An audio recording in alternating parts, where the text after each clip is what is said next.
வாழ்க வையகம், வாழ்க வளமுடன், குரு வாழ்க, குருவே துணை. ஓம் நமச்சிவாய நமக. ஜோதிட நண்பர்கள் அனைவருக்கும் வணக்கம். இன்றைக்கி என்ன பார்க்க போகிறோம் அப்படின்னா, உங்கள் லக்னத்திற்கு எப்படிப்பட்ட வரன் அமையும், உள்ளூரா வெளியூரா வெளிநாடா அப்படிங்கிற விஷயம். ஸோ இது நிறைய விஷயங்கள் பார்த்து தான் கரெக்டாக ஓரளவுக்கு சொல்ல முடியும். பொதுவாக பார்க்குறது ஓரளவுக்கு பார்த்தா ஒரு கெஸ் பண்ணிக்கலாம், இதில் வரக்கு வாய்ப்புகள் இருக்குது இந்த மாதிரி இடத்துல இருந்து அப்படிங்கிற மாதிரி நீங்கள் ஒரு ஐடியா வச்சுக்கலாமே தவிர, மற்றபடி நான் சொல்கிற கருத்தை வச்சு இப்படி தான் வருங்கிறது 100% எடுத்துக்க முடியாது. ஜோதிடமே 100% கிடையாது, 80% தான் எடுத்துக்கணும். ஏன்னா 20% நீங்கள் பண்ணுற பாவம் முன்னிட்டு தகுந்த மாதிரி கூடுதல் குறைதல் அதுக்கு தகுந்த மாதிரி அதோட வீரியத்தை காமிக்கும். ஓகேங்களா, உங்களுக்கு வரக்கூடிய கருமா அப்போங்கிற அதுக்கு தகுந்த மாதிரி நம்ம சொல்கிற விஷயங்கள் ஏன்னா நம்ம ஒரு கிரகத்தை வச்சு தான் சொல்ல போகிறோம். அந்த கிரகத்தை அது என்ன கிரகம், அந்த கிரகம் இருக்கிற இடம் எப்படி இருக்குன்னு தெரியாது, ஸ்தான பலமாக இருக்கான்னு தெரியாது, அந்த கிரகம் வீக்காக இருக்கா பலவீனமாக இருக்கா இல்லை பலமாக இருக்கான்னு தெரியாது. நம்ம சொல்கிற விஷயம் எல்லாமே பலமாக இருந்தால் மட்டும்தான் அது வேலை செய்யும். பலவீனமாக இருக்கும்போது அதோட மாற்றம் கண்டிப்பாக சொல்கிற பலன் மாற்றம் வரும், மாறுதல் ஆகிறதுக்கு வாய்ப்புகள் இருக்குது அப்படிங்கிற விஷயத்தை நம்ம எடுத்துக்கலாம். உதாரணமாக இப்போ 7ஆம் இடத்துல சுக்கிரன் இருக்குன்னு வச்சுக்கிங்களேன், அழகான பெண்ணு வருவாங்க அப்படின்னு சொல்கிறோம் ஒரு ஆஞ்சாதத்தை பார்த்து.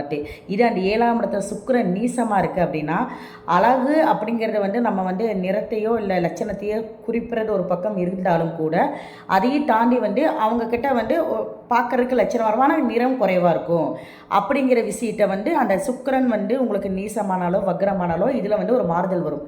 அப்போ அப்போ உடனே நீங்கள் அழகாக இருக்குன்னு சொன்னீங்களே, பெண்ணுனாலே அழகுதான், அது வேறு விஷயம். எல்லாத்துக்குமே அழகுங்கிறது நம்ம வேறு வடிவட்டு எடுக்கிறோம், அது கிடையாது. பொண்ணால் அழகுதான். ஸோ அதில் நமக்கு பிடிச்ச மாதிரி ஒரு கேட்டகரி இருப்போம், இப்படி இருக்கணும் அந்த மாதிரி ஒரு கேட்டகரியில் உங்களுக்கு எதிர்பார்த்த மாதிரி அமைப்பு இருக்கக்கூடிய பெண்ணு 7ஆம் இடத்து சுக்கிரன் இருந்தால் இருப்பாங்களா அப்படின்னு பார்த்தா, அந்த சுக்கிரன் பலமாக இருக்குது, ஆட்சி உச்சமாக இருக்குது அப்படின்னா கண்டிப்பாக அந்த விஷயங்கள் நடக்கும். எதிர்பார்த்த மாதிரி நமக்கு ஒரு விஷயம் பிடிக்குதுன்னு நம்ம எதிர்பார்த்த மாதிரி பிடிச்சா அது பிடிச்ச விஷயம், எதிர்பார்த்த மாதிரி நடக்கலை அப்படின்னா அது பிடிக்காத விஷயம். இதுதான் லாஜிக்கு. லைஃப்பில் இவ்வளோதான், இந்த மாதிரி விஷயத்தை தான் நம்ம கொண்டு போயிட்டுருக்கோம். அப்போ நமக்கு அந்த 7ஆம் இடத்த சுக்கிரன் ஒருத்தருக்கு வக்ரமாக நீசமாக இருந்தால் அவங்களுக்கு எதிர்பார்த்த மாதிரி மனைவி இருக்க மாட்டாங்க அப்படிங்கிற விஷயத்தை நம்ம எடுத்துக்கிறோம். அதே மாதிரி தான் இப்போ ஒரே ஒரு கிரகம் உங்களுக்கு எந்த அளவுக்கு பலன்கள் மாறுபடுது, ஆனால் நம்ம என்ன சொல்கிறோம், 7ஆம் இடத்த சுக்கிரன் தான் இப்படி இருப்பாங்கன்னு சொல்லி முடிச்சிடறோம்.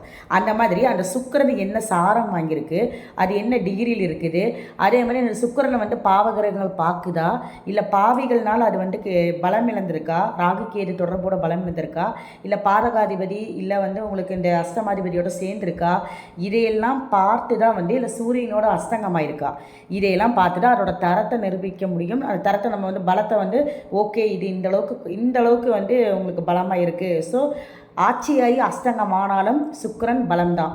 ஏன்னா ஆட்சி பெற்ற கிரகம் அஸ்தங்கமானால் அனுபவிக்க முடியாது, அவங்களால அந்த சுக்கிரனுக்கு உண்டான காரகத்துவம் அனுபவிக்க முடியாதே தவிர, மற்றபடி ஆட்சிங்கிறது ஆட்சி தான். ஸோ அது மைனஸ் கிடையாது.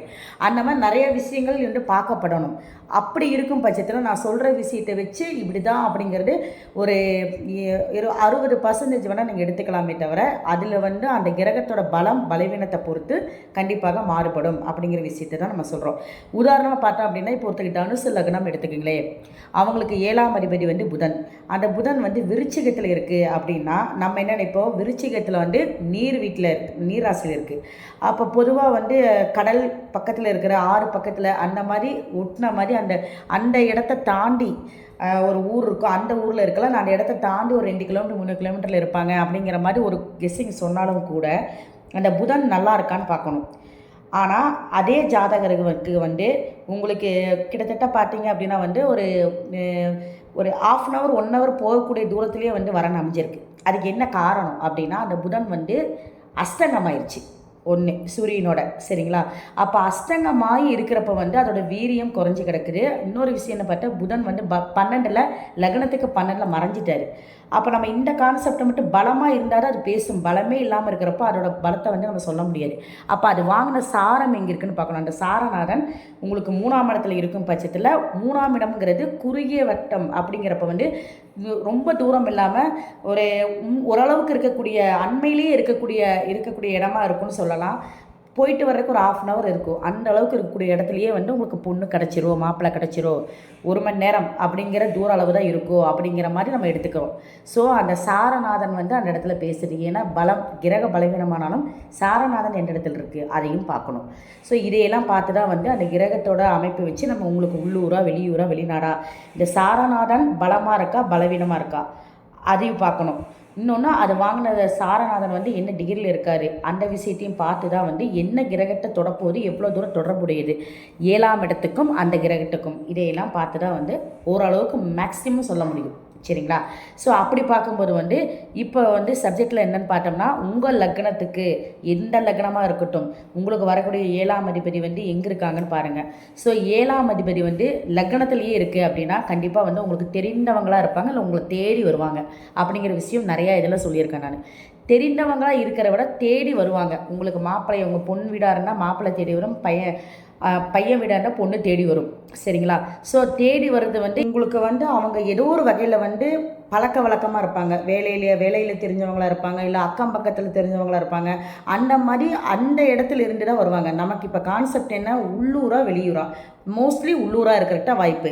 லக்னத்துலேயும் சரி, 2ஆம் இடத்துலையும் சரி, 3ஆம் இடத்துலையும் சரி, இந்த 3ஆம் இடத்து வரைக்கும் இருக்குது அப்படின்னா இது வந்து நம்ம பொதுவான விதி தான் சொல்கிறோம். ஸோ இப்படியே தான் நடக்குமாங்கிறது நான் சொன்ன மாதிரி நிறைய விஷயங்களை பார்க்கணும். ஓரளவுக்கு கெஸ் பண்ணிட்டோம் அப்படின்னா 3ஆம் இடத்து வரைக்கும் அப்படின்னு பார்க்குறப்ப வந்து உங்களுக்கு மோஸ்ட்லி பார்த்திங்கன்னா 2 மணி நேரம் உங்களுக்கு அந்த சரௌண்டுக்குள்ளே இருக்கிற மாதிரி உள்ளூராக தான் இருப்பாங்க. உள்ளுக்குள்ளேயே இருக்கிற மாதிரி இருக்கிறதுக்கு வாய்ப்புகள் அதிகம் அப்படின்னு எடுத்துக்கலாம். சரிங்களா? அடுத்தது பார்த்தீங்க அப்படின்னா வந்து 2ஆம் இடங்கிறது தெரிந்த நபர்கள் பக்கத்தில் குடும்பம், 2ங்கிறது குடும்பம், உங்கள் குடும்பத்திலேயே பழக்கமானவங்க மூலிமா உங்களுக்கு வரன் வர்றது அப்படின்னு ஒரு கான்செப்ட்டுங்கிறப்ப வந்து ஒரு குடும்பம் இருக்கும், பக்கத்தில் ஏரியாவில் இருக்கலாம், அவங்க மூலிமா ஒரு பையன் இருக்கா பொண்ணு இருக்கா அப்படி சொல்கிற மாதிரி வரும். 3ஆம் இடங்கிறது கம்யூனிகேஷன். ஸோ ஒரு பேங்க்குக்கு போகிறீங்க, ஒரு போஸ்ட் ஆஃபீஸுக்கு போகிறீங்க, இல்லை ஒரு கம்யூனிகேஷன் அப்படின்னா அதான் அந்த போஸ்ட் ஆஃபீஸு பேங்க்கு அதெல்லாம் பார்த்திங்கன்னா மக்கள் தொடர்புகள் இருக்கக்கூடிய இடம். சீக்கிரமே அந்த குறுகிய வட்டத்திலேயே இருப்பாங்க. அந்த மக்கள் தொடர்பு இருக்கக்கூடிய இடம் பெரிய ரொம்ப தூரம் போகாமல் ஓரளவுக்கு ஒரு 2 மணி நேரம் 3 மணி நேரத்துக்குள்ளே இருக்குது, 2 மணி நேரம் மோஸ்ட்லி இருக்கக்கூடிய பயணமாக இருக்கும். அதுக்குள்ளேயே இருக்கிற மாதிரி போயிட்டு வர மாதிரி பக்கத்துலேயே போயிட்டு வரோம் பார்த்திங்களா, அடிக்கடி ஒரு இடத்துக்கு போயிட்டு வர தூரம், அந்த மாதிரி இடத்துல சந்திக்கிறவங்களா இருப்பாங்கன்னு சொல்லலாம் 3ஆம் இடத்துல 7ஆம் இடத்துல இருக்கும்போது.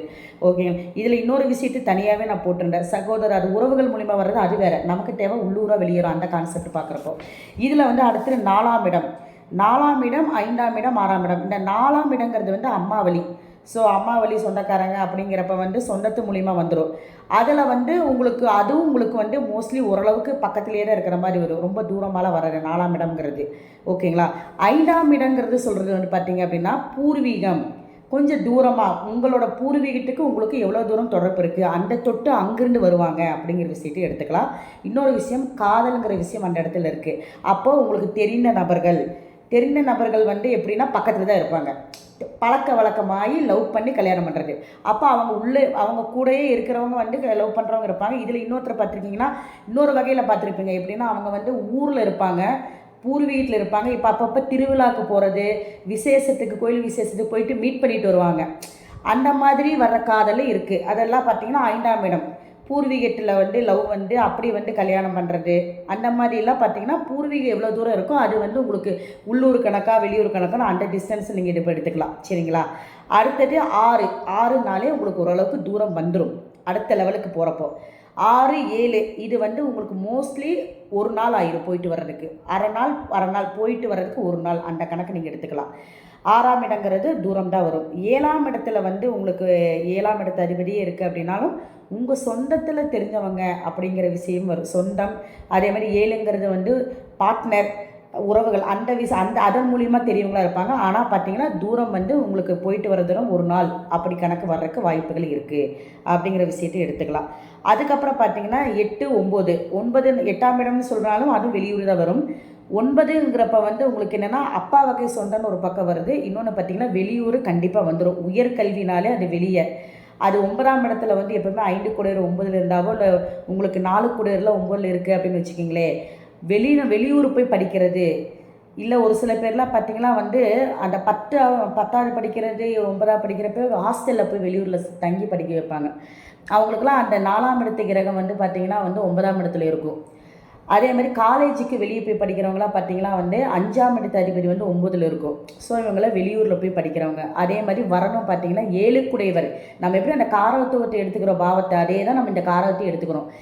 எப்படி 5ஆம் அதிபதி வந்து படிப்பு விஷயம் வந்து உங்களுக்கு 9ல் போய் இருக்கிறப்போ படிப்பு விஷயமா வெளியூர் போகிறாங்கன்னு சொல்கிற மாதிரி 7ஆம் அதிபதி 9ல் இருந்தால் வெளியூர்லேருந்து வரணும் வரும் அப்படிங்கிற விஷயத்தையும், அது அப்பா வழியில் வந்து வெளியூரில் இருக்கிறவங்களா இருப்பாங்க அப்படிங்கிற விஷயத்தையும் நம்ம எடுத்துக்கலாம். சரிங்களா? இது ஒரு கான்செப்ட் நம்ம இப்படி பார்த்துக்கணும்.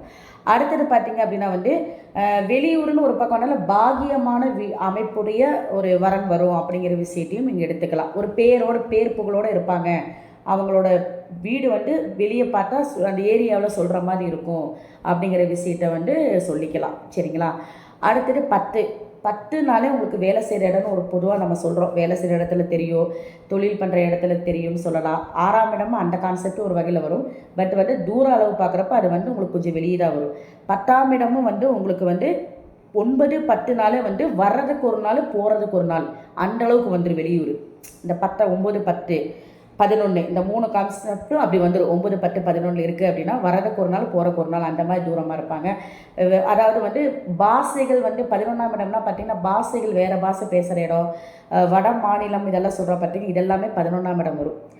அடுத்தது வந்து 7ஆம் அதிபதி 12ல் இருக்குது அப்படின்னா கண்டிப்பாக வெளிநாடு அப்படிங்கிற விஷயம் அந்த இடத்துல. அந்த 7ஆம் அதிபதி 12லேருந்து அந்த 12ஆம் பாவம் வந்து கடகமாக வந்து விருச்சிகமாக மீனமாக அமைஞ்சிருச்சு அப்படின்னா அங்கே 7ஆம் அதிபதி இருக்குது அப்படின்னா கண்டிப்பாக வெளிநாட்டுக்கு போயிடுவாங்க. திருமணத்துக்கு பிறகு வெளிநாட்டுக்கு போகக்கூடிய யோகமும் இருக்குது. சரிங்களா? ஸோ அதோட தசை நடக்கணும். அப்போ தான் வெளிநாட்டில் இருக்கக்கூடிய வரன் அமைய வாய்ப்பு இருக்குதுன்னு நம்ம எடுத்துக்கலாம். எந்த ஒரு விஷயமும் செயல்படுத்துறதுக்கு தசை புத்தி நடக்கணும். அப்போ தான் அதை செயல்படும்.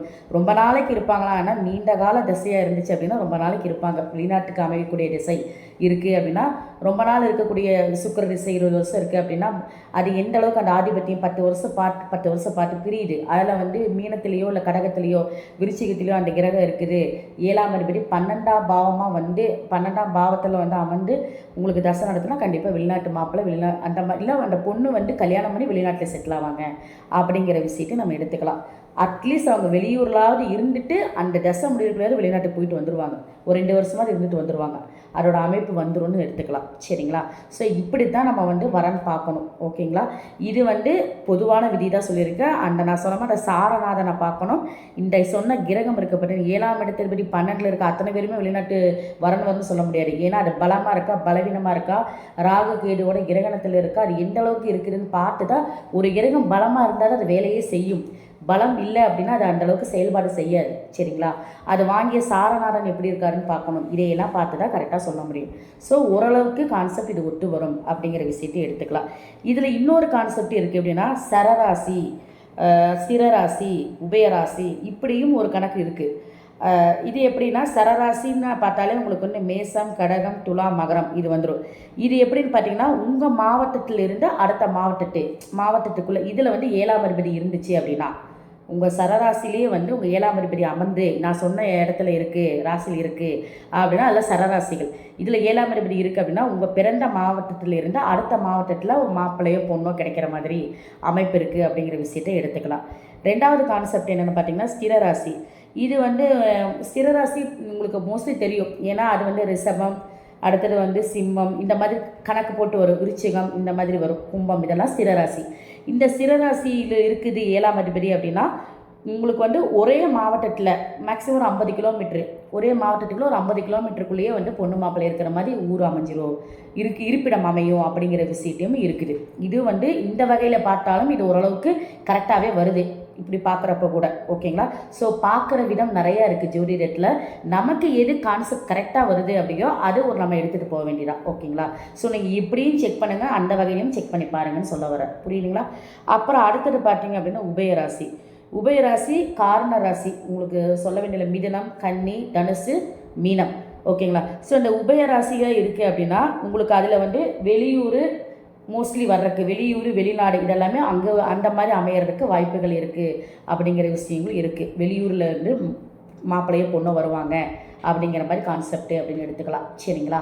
ஸோ இப்படி தான் வந்து உங்களுக்கு வரக்கூடிய உள்ளூரா வெளியூரா வெளிநாடாங்கிற கான்செப்டில் நம்ம 7ஆம் அதிபதி இருக்கிற அமைப்பை பொறுத்து நம்ம பார்த்துக்கிறோம். இந்த 7ஆம் அதிபதி இருக்கிற அமைப்பு என்ன ராசியோ அந்த ராசியோட தன்மையும் உங்களுக்கு வரும். ஒருவேளை அது நீர் ராசி இருக்குது அப்படின்னா சொன்ன கடல் பக்கத்தில் இல்லை அந்த கடலோர நீர்நிலைகள் இருக்கக்கூடிய பக்கத்தில் ஊர் இருக்கோ அப்படிங்கிற மாதிரியோ, இல்லை இந்த மாதிரி உங்களுக்கு மலை சார்ந்த இடமா இருக்குது ராசி இருக்குது அப்படின்னா கண்டிப்பாக மலைக்கு பக்கத்துலேயே இருக்கும். மலைனா அந்த மலையை தாண்டி போகிற மாதிரி அந்த ஊர் அந்த அந்த குன்றுகள்லாம் இருக்குது, அதை தாண்டி போகிற மாதிரி இருக்கும். இல்லை அந்த இடமே பார்த்திங்கன்னா கொஞ்சம் நீர்நிலை இல்லாமல் ரொம்ப வறண்ட பூமியாக இருக்கும். இந்த மாதிரிலாம் கான்செப்ட்லேயும் சொல்கிறதுக்கு வாய்ப்பு இருக்குது. பட் எல்லாமே பார்த்திங்கன்னா நிறைய விஷயம் ஜாதகம் பார்த்தா தான் தெரியும். ஓகேங்களா? ஸோ இதில் இன்னொரு விஷயம்னா 7ஆம் இடத்துல இப்போ சூரியன் இருக்குது அப்படின்னா சிவன் கோயில் தாண்டி அவங்க வீடு இருக்கும் அப்படிங்கிற மாதிரி கான்செப்ட் இருக்குது. அதனால் ஒவ்வொரு கிரகத்துக்கு ஒவ்வொரு ஆதிபத்தி இருக்குது. செவ்வாய் இருக்குது அப்படின்னா ஒரு போலீஸ் ஸ்டேஷனோ இல்லை இது கவர்மெண்ட்டு சூரியனுக்கு கவர்மெண்ட் கட்டடம்லாம் தாண்டி போகிற மாதிரி இருக்கும். அந்த கட்டடத்தில் பக்கத்தில் இவ்வளோ தூரத்தில் இருக்கிறதுக்கு வாய்ப்பு இருக்குதுன்னு சொல்லலாம். செவ்வாய் இருக்கும்போது காலி இடம் இருக்கும் அவங்க வீட்டு பக்கத்தில், அந்த மாதிரி இருக்கிறதுக்கு வாய்ப்பு இருக்குது. அந்த மாதிரி ஒரு சில விஷயங்கள் ஓகேவாக தான் வருது. ஆனால் அது நம்ம ஜாதகத்தை பார்த்து தான், அதை கிரகங்கள் மற்ற விஷயங்கள் பார்த்து தான் நம்ம அக்யூரேட்டாக ஓரளவுக்கு சொல்ல முடியும். ஓகேங்களா? ஸோ மீண்டும் அடுத்த பகுதிகளில் சந்திப்போம். நன்றி, வணக்கம்.